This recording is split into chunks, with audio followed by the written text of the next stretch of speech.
Hey there, this is the One Boom, and today on You Need a Weapon, which, by the way, if you didn't know, is a series where I talk about different weapon variants, guns.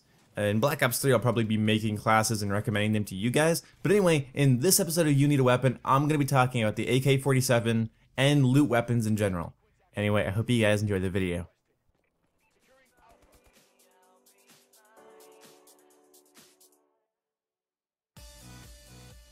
So as promised, AK-47. I told you guys I was going to do a I Need a Weapon episode of the AK-47 before Black Ops 3 comes out if I got it, and I did. Here it is, but this is You Need a Weapon, where I recommend you guys a way to run the AK-47. There are in fact two ways you can run the AK-47 to best suit its either strengths or weaknesses.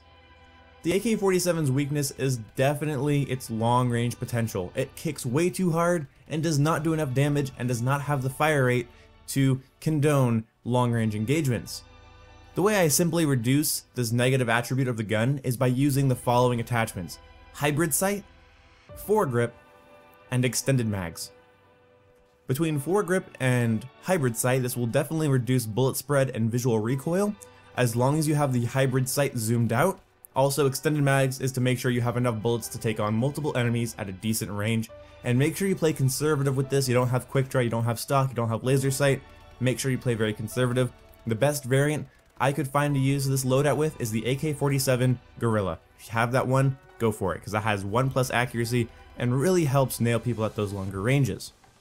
The next AK-47 loadout that I use is definitely to play it to its strengths. The AK-47 strength is aggressive, in-your-face combat.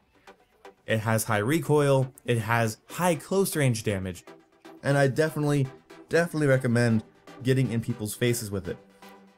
If you want to play the weapon to its strengths, I recommend quick draw, stock, and fast mags. For perks, definitely run scavenger and toughness, and make sure that you're speed reloading. If you have fast mags and scavenger, you can speed reload and not worry about running out of ammo.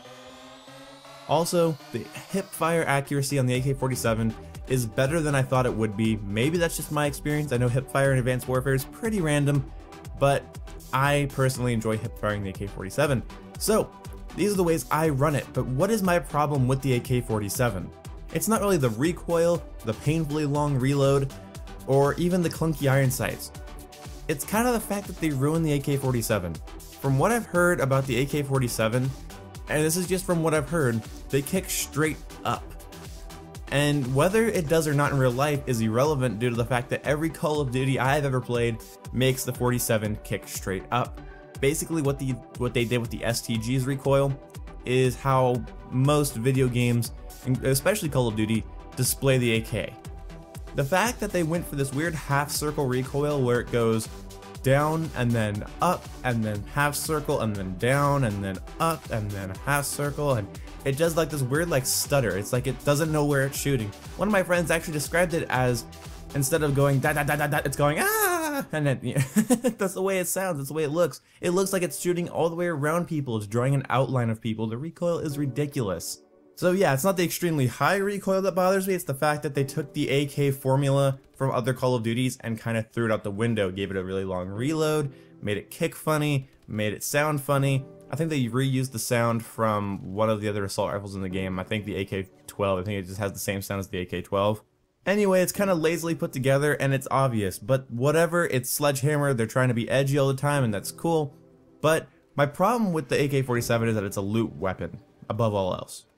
Loot weapons, of course, come to Xbox first for Advanced Warfare. I know that will probably change in Advanced Warfare 2 or Black Ops or whatever, but the thing is about these loot weapons that I'm not really a fan of is that, well, first of all, there's so many of them now.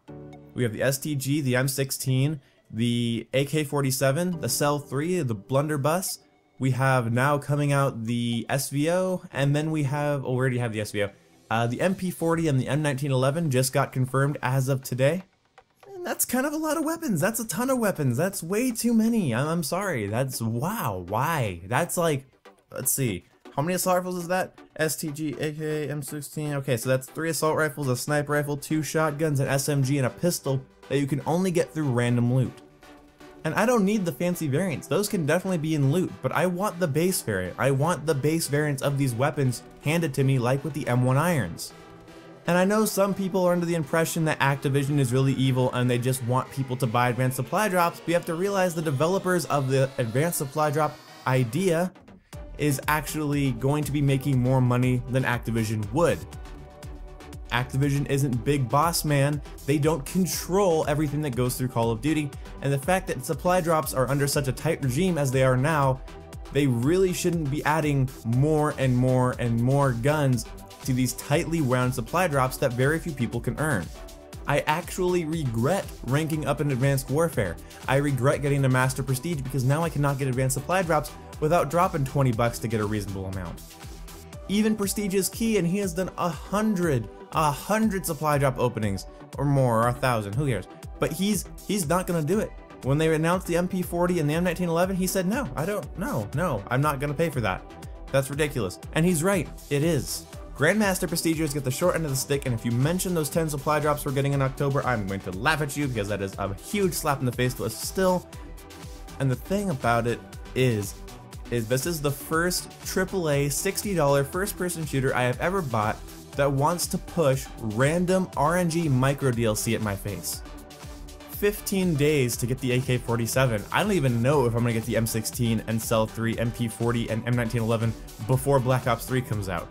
And they're not enough to make me leave Black Ops 3 and come play Advanced Warfare to get these weapons, but they would have been enough to make me enjoy playing Advanced Warfare until Black Ops 3. I don't think supply credits are coming out, I don't know, and I'm glad that the weapons aren't blatantly overpowered. I think the most powerful weapon to come in random loot drops has been the SVO, which is by far the best sniper rifle statistically, and you can disagree or agree, but it is. It's the most versatile, best sniper rifle in the game, and it's by random loot. So either you get lucky, you pay $100 and then get lucky, or you just don't get it. But anyway, I guess it's not the end of the world. Black Ops 3 won't have any random loot, and that's good. They're probably going to monetize specialists though, but I'll get into that in a different video. Anyway, I hope you guys enjoyed this video. I don't ask this every time, but please like, share, favorite, do stuff to this video, leave me comments, leave me feedback. What do you think of the AK-47? How do you run it? And yeah, I hope you guys come back for more videos later. Please love me. Anyway, see you when I see ya. Goodbye! I do a little bounce in my chair when I say that. Do you guys know that? I go, goodbye, and I bounce in my chair. My mic doesn't usually pick it up though, but I could, you know, there you go, probably heard that. Okay,